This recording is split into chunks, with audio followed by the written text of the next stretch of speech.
Hello, everyone, and thank you so much for joining our G0 Latin America Summit. I'm thrilled to be here today with Juan Gonzalez, who's a special assistant to President Joe Biden and the NSC Senior Director for the Western Hemisphere. Juan, thank you so much for joining us today. So Juan, lots to discuss, but I thought I'd start out with maybe a few bigger picture regional questions, and then we can focus in on a few countries. So starting first, maybe with the election cycle in the region. Recent elections have brought about a significant shift in the direction of policy for many countries in the region, a trend that could very well continue next year with elections in Colombia and Brazil. What does the new political landscape mean for U.S. policy towards the region? Well, first of all, thank you for having me. If I want to maybe start with an anecdote to answer your question. When I first left the Obama-Biden administration, I was invited by a friend to go speak to a bunch of family offices, hedge funds about regional dynamics, and they asked me to talk about migration. Just having left government, I was very kind of into the weeds on this issue and jumped into kind of the politics of migration. And it was probably the worst briefing I've ever given to, it was an exercise to really know your audience before you walk in. But what I didn't realize then, because they asked me about the impact of migration on kind of the world economy and global politics, is just how much the world, I think, has changed because of migration. And I mean, you have the inability to really prevent the spread of a global pandemic, how a migration pattern can go from being one that was concerning when we were managing it to one that, because of the pandemic, has become one without precedent. The numbers of people, you look at not just the traditional flows of migration from Central America, from the Caribbean to the United States, but in South America, a region of the world that has traditionally been able to absorb migrants. As a Colombian American, I know when Colombians were migrating to Venezuela, and now it's the other way around. A region that used to be able to absorb that is no longer able to do that because of a pandemic and a once in a century economic impact that is driving migration. So migration is transforming the political landscape in addition to just marbling our societies and really influencing our cultures. And I think that it is forcing, in some ways, and I'm not objective being a Latin Americanist, I think a paradigm shift in terms of how we really view our relationship with the region that traditionally is viewed as one that is dominated by migration, security, obviously the drug trade, to really recognizing that we have a stake in the prosperity and the security of the future, and that's where the president is. But that's related to your question in terms of the political landscape, because it is perhaps the most complicated political landscape we've had since the Cold War. And part of it is because leaders had turned inward during the pandemic. You haven't had much regional collaboration over the last year and a half, but because governments are failing to, I think, respond to the needs of the people. And that started with the protests that were taking place before the pandemic. So I think when people, sometimes I think we're quick to characterize such changes as a shift to the left or a shift to the right.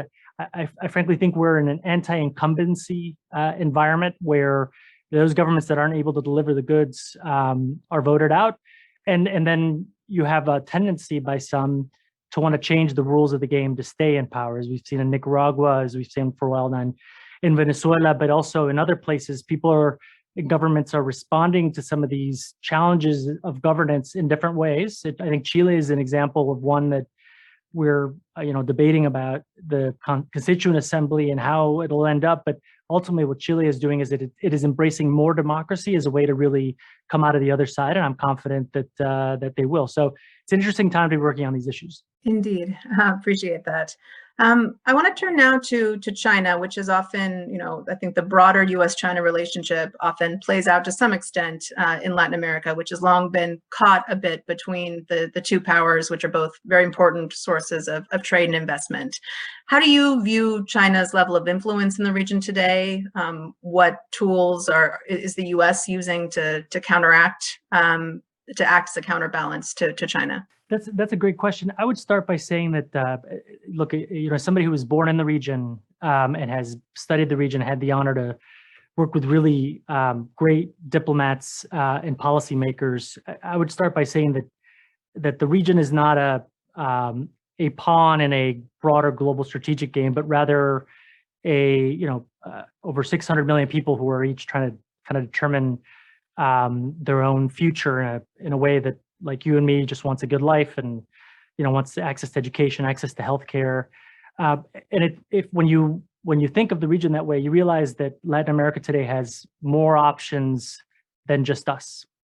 They have, even the kind of like far left governments have been integrating their national infrastructures, the electricity grids, doing things that really correspond to really what we want for them. But they're also projecting across the Atlantic to develop relationships with Asia and Europe. They're advancing their own national security and their own economic interests. And in that sort of environment, the United States has to be competitive economically and diplomatically. So I think breaking relationships down into binaries of whether either you're with us or against us, or you're our backyard, you really have to be able to offer an alternative to these countries. And I think the question of 5G is a perfect one, where over the last 4 years, the agenda or the conversation over Huawei and the deployment of 5G in the Western Hemisphere has been really nothing more than wagging our finger at the region and saying that this is bad, but not offering any sort of alternative. So, yeah, I think when it comes to China specifically, certainly during the last 42 years of normalization between the United States and China, we've alternated between competition, confrontation, and in some cases collaboration. We have a robust trade relationship with China, and the message that we're sending, and one of my early trips was to Colombia, Uruguay, and Argentina, was that we're not asking countries to choose, that they should embrace robust economic relationships as their kind of national interest determines. However, they should be wary of the type of investment and the basis of that investment, to ensure that it is transparent, that it is, that it's done, competitively, that it is one that avoids corruption. But beyond that, what is the intent behind that investment and that engagement? And I would use kind of the response to the pandemic as a great contrast, where we saw China using vaccine diplomacy as leverage for political agreements, as pressure tactics. Whereas we, from the very beginning, maybe would have been faster out of the gate if we hadn't taken this approach, but we designed our approach where the public health professionals would make the decisions, not and that we wouldn't use vaccines as leverage. So, we gave vaccines to Nicaragua as long as they were being administered by credible international humanitarian organization. We're now over 50 million that we've provided to the region, and we've asked for nothing in return, because the president consistently says if we don't beat the pandemic everywhere, we won't beat it anywhere. And so that is, I think, the approach that we're trying to take. When he was vice president, he talked about trying to realize a vision of a hemisphere that is secure, middle class, and democratic. And generally, I think that recognizes that the region's democratic development is in our national security interest. We are in a hemisphere that is not at war. We resolve our disagreements through dialogue, as opposed to other parts of the world, and that's I think a competitive advantage for us. And so when we think about China, we think about how do we offer the alternatives, and we'll talk a little bit more about some of the specific initiatives, but ultimately it's about being present, about being active, by recognizing that we have to respond to the needs of the people of the region, whether it's economically, whether it's support for governance, and not so much to come in and wag our finger. last point on this is that we also have to recognize that the people that were protesting everywhere from Ecuador to Colombia to Mexico, and even in the United States, they're asking for something. And that if we look at and understand what they want, the United States can be in a position to engage not just with governments, but with private sectors, with civil societies, with institutions of education to engage at, I think, every level in a country and really shape those relationships. That is good statecraft, and that's where I think we have a competitive advantage over other outside actors. So Juan, what is it, do you think, that is forcing all of this unrest and discontent? And what can the U.S. do to support governments in addressing that frustration? Yes, well, I mean, you know that as well as I do, the kind of low levels of productivity, the kind of business environment, the level of corruption. There are a whole host of issues that have been written a lot about it, and I think we're in what Secretary Blinken spoke about in his visit to Ecuador is a democratic reckoning, where the people of the region are demanding a whole lot more from their governments, and they're willing to swap out those that aren't able to deliver. The kind of confidence in democracy has dropped. It's still high. It's I think in the 60s, but it's much lower than it was in 2013, in the 70% rate. And we forget that not a lot of time has passed since we were in a region that was characterized by autocratic governments, and I think people are still wondering whether we're consolidating as hemispheric democracy. But and I talk about this a lot. There are a series of fundamental challenges that the region is facing that over time will have significant national security interest implications for the United States. We're seeing it in migration, but if you think about the region's continued dependence on fossil fuels, completely unprepared for a global energy transition that is currently underway. You have a demographic dividend that between now and 2030, 2050 is coming to an end and will eliminate much of the region's kind of labor competitive advantage. A lot of the GDP growth in the region over the last 15 years has been a function of population growth and that demographic dividend, not of industrial policy, with a few key exceptions. Corruption remains a very significant problem in the region, and I would say, lastly, is the role of women in the Western Hemisphere. That if you actually want to overcome this demographic dividend, that you need to find a way to empower women in the workplace, giving them greater access to education, to ensure that you're making full use of human capital. So we're in a period of transition where the very hard-fought social gains that have been achieved over the last couple of decades are at risk of becoming permanent if we don't actually do something. And that's where I think our agenda, whether it's I like to say the best China strategy, the best anti-corruption strategy, the best democracy strategy, is an affirmative strategy for the region. And for us, as we prepare to host the Summit of the Americas next year, we're looking to respond to these issues in a way that everybody, regardless of where they are on the political spectrum, can organize themselves around. The first is promoting a hemispheric response to the pandemic, not just sharing vaccines, but helping with the manufacturing and production of vaccines for future pandemics. And as we've seen, this one we're not done with this one. The other one is promoting a green and equitable recovery. So the president's Build Back Better agenda is so compelling to not just the American people, but the people of the region who are clamoring for their governments to be more responsive. And in that area, the Build Back Better World agenda is one that has a series of like verticals that we're focusing on. They're climate, health technology, digital connectivity, and of course, gender. And that, I think, responds to some of those structural issues that I'd mentioned previously. And then all that really kind of coalesces around making democracy deliver, and how we actually, as a region, prepare for some of these, how to respond to this democratic reckoning that we're facing. And we hope that the December 9th and 10th Democracy Summit will cover some of that and give us some momentum going into the Summit of the Americas. But last and not least is thinking about migration. The point that I started with is the response to migration is as much about that affirmative agenda as it is about migration policy in itself. And so having that conversation with the rest of the region is something that I think can pay dividends, not just for the United States, but for, some of these challenging times that we're facing. Well, I think that, that's a good segue. You mentioned corruption and migration, and, President Biden entered office with a real focus on promoting transparency and governance, particularly in the Northern Triangle.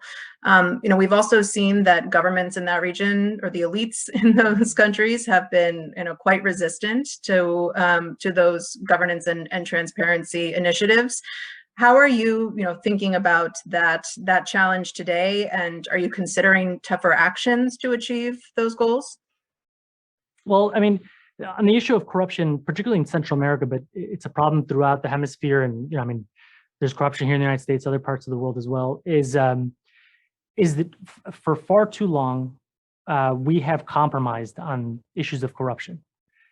When after the Cold War, I think we made a strategic mistake by thinking that markets were going to resolve all of the region's problems. We didn't recognize that for a market system to function properly, as it does here in the United States, you need to have a solid institutional base that a lot of these governments were lacking. And so we said, good luck.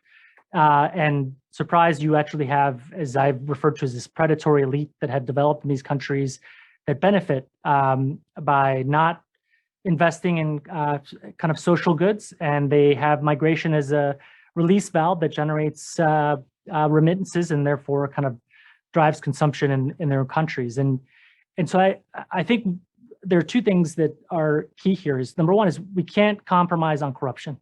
Even if somebody agrees with us or is aligned with us politically and they're engaged in corruption, we have to be consistent. We've exercised selective moral outrage on these issues for far too long.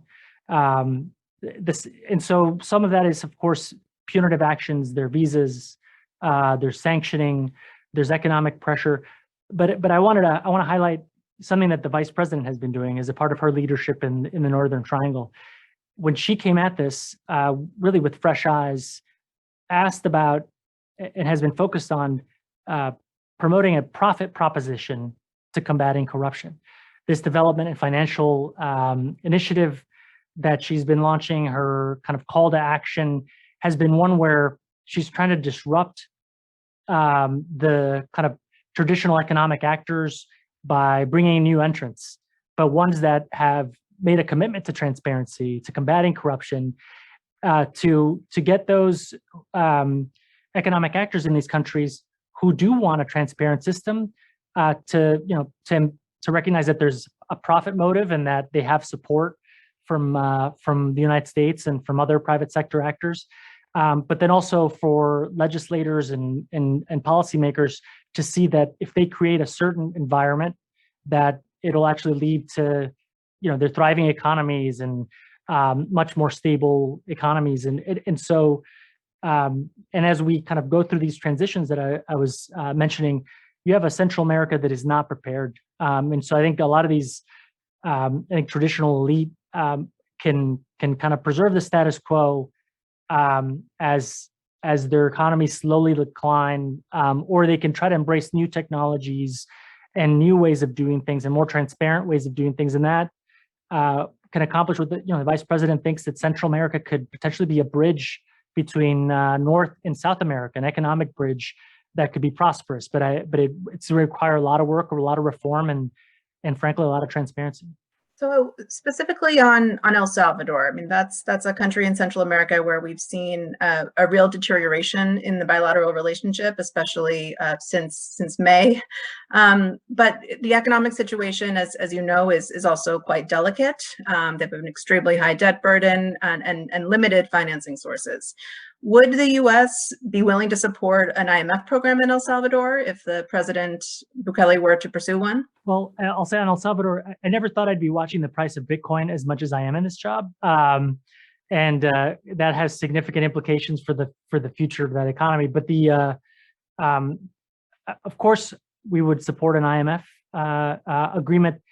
Key here, though, is that the IMF has a pretty clear requirement on governance, and again, we cannot be compromising on those issues. So, I think that on technical basis, we want the government of El Salvador and the IMF to reach an agreement. We don't want the people of El Salvador to suffer, but we cannot compromise on matters of corruption. And I think a popular mandate does not give somebody an excuse to send the military into a Congress or legislature to press for action. I mean, you'll forgive me, as a student of Arturo Valenzuela, I have to. He liked to quote Reinhold Niebuhr, saying that you have democracies to preserve the rights of future minorities, and I think that you have to recognize that popularity comes and goes. That's why we need a system that is transparent and that guarantees certain rights.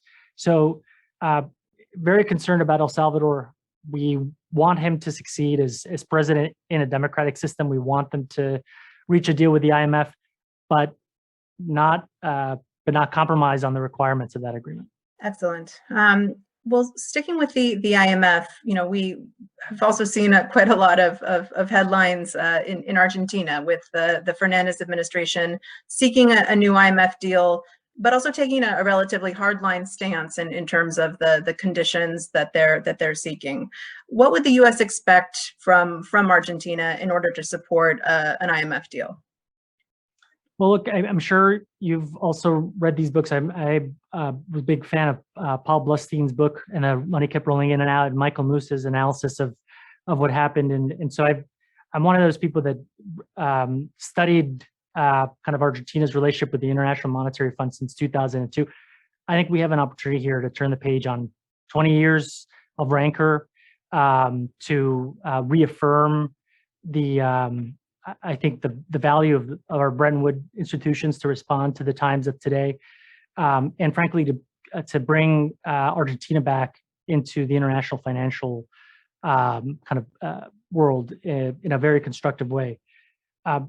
So both sides, the IMF and the Argentines, on a technical basis, they need to come to an agreement that is sound on its merits.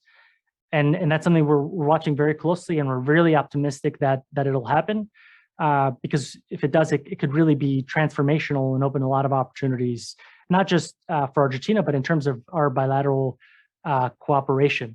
At the same time, and I'm not, I studied political economy, but that was a long time ago, and I'm not an economist. Is that you have the politics of policies. And recognizing that, I think the IMF has learned this over the years, is that you can't always use a model to prescribe macroeconomic policy in a political environment. And President Biden always talks about the need to have policies that are politically sustainable.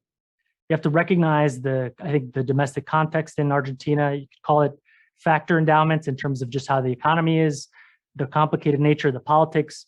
But at the end of the day, the Argentines need to come forward with a plan that will restore kind of economic prosperity. And I'm really hopeful and optimistic that they can do that, because as I mentioned, Latin America is very complicated politically. And what we need is a little bit of stability. We need to be able to find ways to come together, regardless of whether a government is of the left, of the right. And that's frankly one of the reasons that Jake Sullivan made his first trip as National Security Advisor to the region, to Brazil and Argentina, to South America's two largest economies and democracies, two kind of opposing sides of the political spectrum, but incredibly important for us to be able to work with them. Well, you mentioned Brazil, and the U.S.-Brazil relationship in the Biden administration has been obviously very influenced by the environmental agenda.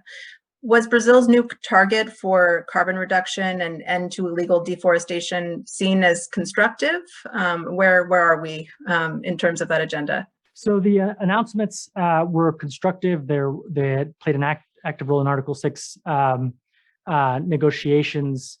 Special Envoy Kerry applauded what the Brazilians came to the table with. We've obviously all seen other concerning reports about the increase in deforestation. I think that was before the current environment minister came in, and my understanding has actually been trying to take steps to address deforestation. We have to measure. All of us have to be accountable on how we can actually follow through on our commitments. That's how the COP ultimately works. Is peer pressure in many ways that we have to put on each other to meet these sorts of commitments. Brazil is incredibly important to the global climate conversation. They've made very clear that the issues of climate finance is incredibly important to them, and so we want to continue these conversations. But the reason that our conversations with Brazil have been so focused on climate is not specific to Brazil. President made very clear during the campaign trail, and we've maintained that approach, is that we're not divorcing our economic policy from our climate policy. We see them as completely interlinked. And that's why the kind of promoting a green and equitable recovery for us when it comes to working with the Inter-American Development Bank to deploy public sector capital, or IDB Invest to mobilize private capital, is really going to focus as much as we can into climate finance as a way to really promote energy transition in the region.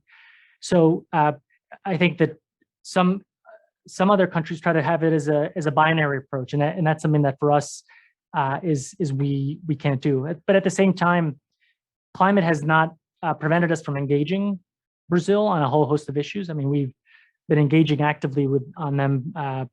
As I mentioned, Jake and I were down there, from defense to 5G collaboration to everything in the economic arena. There are areas where we need to be cooperating closely with Brazil, and of course they're joining the UN Security Council next year. So we want to try to move on all cylinders. But for us, the area of climate change is again another area we really are not going to compromise on, given the urgency of the challenge. Understood. Well, speaking of climate change, you've mentioned several times how important that is for the regional agenda. As the region recovers from the pandemic, obviously still with risks on that front ahead, how are you seeing progress towards an energy transition? And what are maybe some areas in which the U.S. is trying to support? Well, I'll be honest, it's mixed because if we look at the last time we were in government, the countries of the region in many ways were really leading the way toward conversations at the COP. And the key countries there were Mexico and Brazil. Today, that picture is a little bit more complicated. And I would say that with Mexico, part of our conversations in the run-up to North American Leaders Summit and the bilateral meeting was recognizing that President Lopez Obrador has his priorities, and we wanted to try to find a way to how can we advance an ambitious climate agenda around in a way that was not at odds with what he wanted to accomplish as president. Special Envoy Kerry visited, really focusing a lot on trying to they've joined the Global Methane Pledge. How do we actually move in a direction where they're going to announce new ambitious NDCs, which is something that they committed to during the bilateral meeting with the president. But what I say is mixed, is that different countries are approaching this in different ways. Colombia, I will say, for President Duque, it is shaping up to be one of the legacies of his presidency, the leadership on climate, the commitment that he has made of 30% protected lands in Colombia is something that should be an example for the rest of the region. Chile, as the president of the COP, going into this last conversation, has been a regional leader on solar technology. So it's a mixed picture, and what we're hoping to do is to continue to kind of build a core group of countries that are really driving this issue, not just regionally, but globally as well.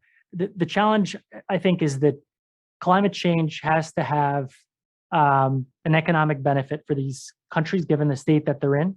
And so we need to do better on, and this is something we learned at this last COP, is we need to do better on climate finance.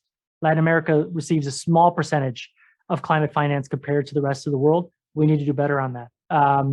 In the Caribbean, as Vice President, Biden launched the Caribbean Energy Security Initiative in 2013, we need to think about what does that look like now, given that the next COP is going to be very focused on finance and climate finance and adaptation. This is a ripe environment for us to be doing a whole lot more in Latin America and the Caribbean. And I know Special Envoy Kerry is very focused on that. The Vice President, the President are. So we're hoping to really use the meeting in Glasgow as a jumping off point, and we want to try to drive a lot of those conversations going into the Summit of the Americas and then into COP27. So you mentioned López Obrador and some of his policy priorities. How do you view his recent policy initiatives and particularly in the electricity sector? Look, I'll tell you how, in general terms, how the president views this issue and some of the conversations he's had with President López Obrador. We are investing billions and trillions of dollars in the U.S. economy. And the president is fully committed to making sure that we are competitive in kind of the future technologies, ones that are climate friendly, wants to develop an electric vehicle industry here in the United States. It is so much easier and so much better for the countries of North America if we are working toward those goals together. It is distracting if we are at odds with each other with regard to that agenda. And ultimately, that agenda is one that generates jobs, generates prosperity, is good for North America as a strategic platform that is economic, but also one where we can kind of project outward. And so that's how I think the president sees it. In the conversations we've had with the Mexican government, we have an excellent ambassador. I like to think of him as a member of the U.S. cabinet that just happens to be our ambassador to Mexico, given just how influential he is in this government. Has expressed concern that, for example, the electricity bill is one that could really hurt the renewables industry in Mexico. He's been very open about that and talked to the private sector, talked to the government. The way that we're approaching this, however, I think, given just the long and complicated history that the United States and Mexico have, that our conversations with Mexico should not be on the front pages of the New York Times or Reforma, that we should try to find ways to resolve some of these issues through dialogue and through constant engagement. So we're trying to figure out, is there a way that we can actually help them arrive at their goals, but through alternate ways? Is there technical cooperation? Are there other ways that we can actually do this without hurting Mexico's renewable industry? At the end of the day, the most important economic actors in Mexico are U.S. companies, and we cannot invent an investment environment out of whole cloth. That is up to the Mexican government to actually deal with. But what we can do is help promote this conversation. So what you will see is, in addition to the president and the vice president's engagement, you're going to see cabinet members traveling in a constant churn to try to engage with Mexico, given its strategic and importance for us, not just on migration, but economically as well, to try to work some of these things out. But we have an institutional relationship. So if there are areas where we aren't able to agree, we're going to try to resolve them. We also have mechanisms through the USMCA and others to try to work through these. But I think our first instinct is always to try to work these together in a constructive way through a reservoir of goodwill and try to find a win-win outcome.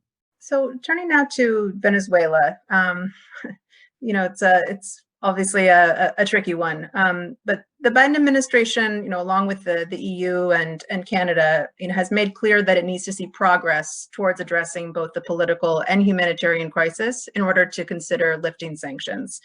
What types of specific advances are you looking for to consider sanctions relief more seriously? And if so, what aspects of the current sanctions regime could be lifted? That's an excellent question. I'll say at the outset that